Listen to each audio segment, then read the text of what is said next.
नमस्कार दोस्तों, स्वागत है आपका साइट फॉर वर्ल्ड के ऑफिशियल लर्निंग प्लेटफॉर्म पर, जहां स्टूडेंट्स और जॉब सीकर्स के लिए करियर, टेक्नोलॉजी और प्लेसमेंट से जुड़ी इंडस्ट्री ओरिएंटेड और प्रैक्टिकल नॉलेज दी जाती है। अगर आप अपनी स्किल्स को नेक्स्ट लेवल तक ले जाना चाहते हैं तो आप बिल्कुल सही जगह पर आए हो। चलिए शुरू करते हैं आज का इम्पोर्टेंट सेशन। नमस्ते दोस्तों, फोकस मोड ऑन है। आज का टॉपिक है सिस्टम रिलायबिलिटी। कभी सोचा है एक सिस्टम को कैसे पता चलता है कि वो ठीक से काम कर रहा है या नहीं? आज हम इसी क्वेस्ट फॉर रिलायबिलिटी में डीप डाइव करेंगे। हम शुरू करेंगे एक आसान मॉडर्न कॉन्सेप्ट से और फिर देखेंगे कि ये एंटरप्राइज लेवल परफॉर्मेंस की कितनी बड़ी विशाल दुनिया का हिस्सा है। रेडी हो? तो ये है हमारा आज का सफर। सबसे पहले हम उस प्रॉब्लम की बात करेंगे जिसके बारे में लोग अक्सर नहीं सोचते, साइलेंट फेलियर्स। जब सिस्टम्स चुपचाप फेल हो जाते हैं। फिर हम देखेंगे इसका solution, ready versus alive probes. और फाइनली हम समझेंगे कि ये सब जो हम सीख रहे हैं ये तो बस टिप ऑफ द आइसबर्ग है। असली कहानी तो इसके नीचे है। ओके, तो चलिए शुरू करते हैं। Section 1, when systems fail silently. ये डिस्ट्रीब्यूटेड सिस्टम्स की सबसे बड़ी चैलेंज है। मतलब जब एक सिस्टम बिना कोई एरर दिए, बिना कोई शोर मचाए अंदर ही अंदर फेल हो जाता है। जरा इसके बारे में सोचो। एक मॉडर्न एप्लीकेशन में इतने सारे मूविंग पार्ट्स होते हैं, अलग अलग सर्विसेज। अब क्या होगा अगर उनमें से एक छोटा सा हिस्सा क्रैश नहीं हुआ, बस हैंग हो गया, काम करना बंद कर दिया? बाकी सिस्टम को कैसे पता चलेगा कि बॉस यहां गड़बड़ है? कोई आइडिया? और यहीं पर आती है सबसे क्रूशियल बात। ये सब कुछ डिटेक्शन, ट्रैफिक को दूसरी तरफ भेजना और उसे ठीक करना, ये सब ऑटोमेटिकली होना चाहिए। सिस्टम इतना स्मार्ट होना चाहिए कि वो खुद ही ये सब कर ले। हम किसी इंसान के आकर बटन दबाने का वेट नहीं कर सकते, राइट? यही पहचान है एक सॉलिड, एक रोबस्ट एप्लीकेशन की। तो इस साइलेंट फेलियर वाली प्रॉब्लम का सॉल्यूशन क्या है? कुबरनेटिस इसको एक बहुत ही सिंपल, बहुत ही एलिगेंट तरीके से सॉल्व करता है। कैसे? वो सिस्टम से बस 2 जरूरी सवाल पूछता है। पहला सवाल रेडीनेस प्रोब के थ्रू। ये आपसे नहीं, एप्लीकेशन से पूछता है। हे एप्लीकेशन, आर यू रेडी? क्या तुम नया ट्रैफिक सर्व करने के लिए पूरी तरह तैयार हो? सिंपल सा सवाल है, लेकिन बहुत इंपॉर्टेंट। क्यों? ताकि ट्रैफिक किसी ऐसी सर्विस पर ना चला जाए जो अभी तक पूरी तरह से स्टार्ट ही नहीं हुई है। इसका एक प्रैक्टिकल एग्जाम्पल सोचो। मान लो आपकी एक ऐप है जो स्टार्ट होने के बाद थोड़ा टाइम लेती है वार्म अप होने में, मे बी 1 मिनट। अब अगर रेडीनेस प्रोब नहीं है तो कुबरनेटिस क्या करेगा? जैसे ही प्रोसेस स्टार्ट हुआ, वो ट्रैफिक भेजना शुरू कर देगा और रिजल्ट, सारे रिक्वेस्ट फेल। लेकिन रेडीनेस प्रोब एक ट्रैफिक कॉप की तरह काम करता है। वो कहता है, रुको, जब तक मैं ग्रीन सिग्नल ना दूं, नो ट्रैफिक। समझ आया? सिंपल है ना? ठीक है, अब आते हैं दूसरे सवाल पर, लाइवनेस प्रोब। इसको आप जिंदा या मुर्दा चेक समझ सकते हो। ये बस इतना पूछता है, हे ऐप, आर यू अलाइव? तुम अभी भी चल रहे हो या कहीं फ्रीज होकर अटक गई हो?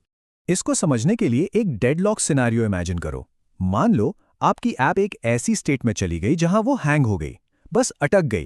प्रोसेस अभी भी रनिंग दिखा रहा है तो क्यूबरनेटिस को लगेगा ऑल इज वेल, लेकिन ऐप तो कोई काम नहीं कर रही। यहां लाइवनेस प्रोब फेल हो जाएगा और जैसे ही वो फेल होगा, क्यूबरनेटिस उस बेकार अनरिस्पॉन्सिव पॉड को किल करके एक नया फ्रेश पॉड स्टार्ट कर देगा। Problem solved automatically. तो अब इन दोनों में डिफरेंस क्लियर हुआ? एक क्विक रिकैप।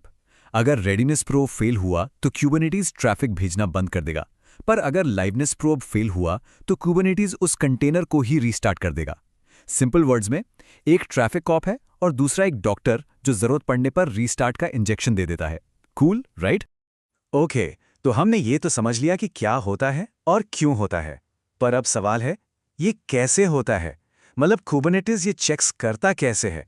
चलो इसकी मैकेनिक्स को थोड़ा सा देखते हैं।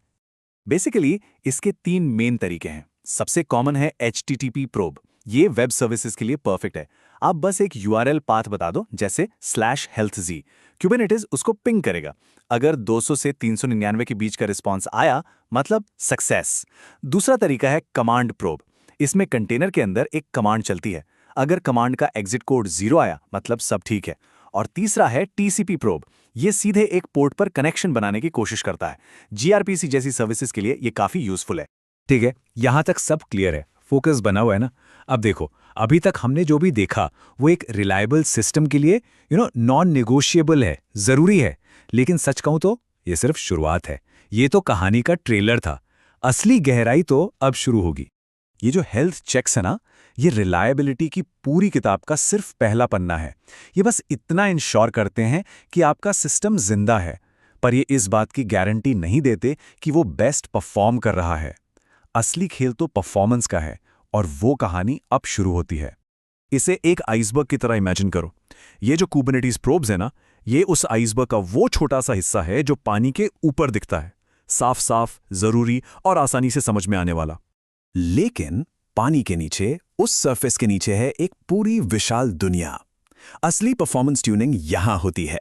JVM tuning, application server config, database optimisation, operating system की सेटिंग्स, नेटवर्क कॉन्फ़िग, डेडलॉक्स को कैसे अवॉइड करें, कैश मैनेजमेंट, भाई लिस्ट खत्म ही नहीं होती।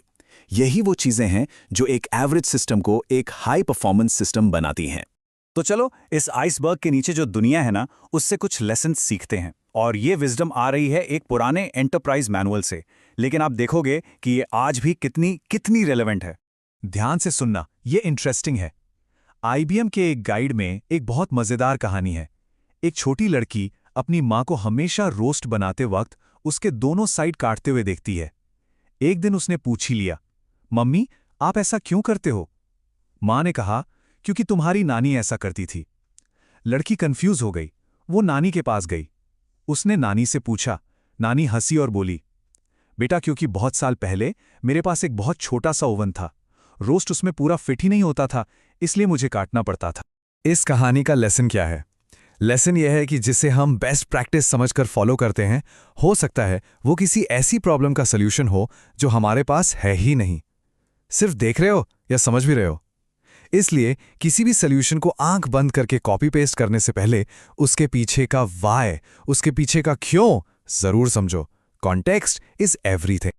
परफॉर्मेंस ट्यूनिंग ऐसी ही डीप प्रॉब्लम्स को सॉल्व करती है, जैसे कि डेडलॉक्स। यहां स्क्रीन पर देखो, ये एक क्लासिक एग्जाम्पल है। ट्रांजैक्शन 1 ने रिसोर्स ए को लॉक किया, ट्रांजैक्शन 2 ने रिसोर्स बी को लॉक किया। अब ट्रांजैक्शन 1 को बी चाहिए और 2 को ए चाहिए। दोनों एक दूसरे का वेट कर रहे हैं और ग्रिड लॉक, परमानेंट, हमेशा के लिए फंस गए। ये ऐसी चीजें हैं जिन्हें लाइवनेस प्रोब ठीक नहीं कर सकता। इसके लिए डीप सिस्टम डिजाइन और ट्यूनिंग चाहिए। तो चलिए अब सारी बातों को एक साथ जोड़ते हैं। हमने देखे मॉडर्न कुबरनेटिस प्रोब्स और हमने देखे टाइम टेस्टेड एंटरप्राइज ट्यूनिंग के प्रिंसिपल्स। दोनों अलग अलग लग सकते हैं, पर इन सब का गोल, इन सब का लक्ष्य एक ही है। तो आज हमने क्या सीखा, इसको नोट किया? Let's summarise the key takeaways. Number 1, health checks ये किसी भी रिलायबल सिस्टम की फाउंडेशन है, ये नॉन नेगोशिएबल है। नंबर 2, रियल परफॉर्मेंस ये एक फुल स्टैक कंसर्न है, हार्डवेयर से लेकर एप्लीकेशन कोड तक हर चीज मैटर करती है। और नंबर 3, और ये सबसे इंपॉर्टेंट है, आपका सबसे बड़ा टूल है ये समझना कि सिस्टम जैसा बिहेव कर रहा है वैसा क्यों कर रहा है, वो वाई फाइंड आउट करना। और जाते जाते एक सवाल आप सबके लिए, जैसे जैसे हमारे सिस्टम्स और ज्यादा कॉम्प्लेक्स और सेल्फ हीलिंग होते जा रहे हैं, आपको क्या लगता है रिलायबिलिटी इंजीनियरिंग का फ्यूचर क्या है? हम इंजीनियर्स का रोल कैसे बदलेगा? इस पर जरूर सोचना। तो हमारे चैनल को सब्सक्राइब कीजिए और वीडियो को अपने दोस्तों के साथ शेयर जरूर कीजिए। कमेंट सेक्शन में अपना डाउट या नेक्स्ट टॉपिक लिखना मत भूलिएगा।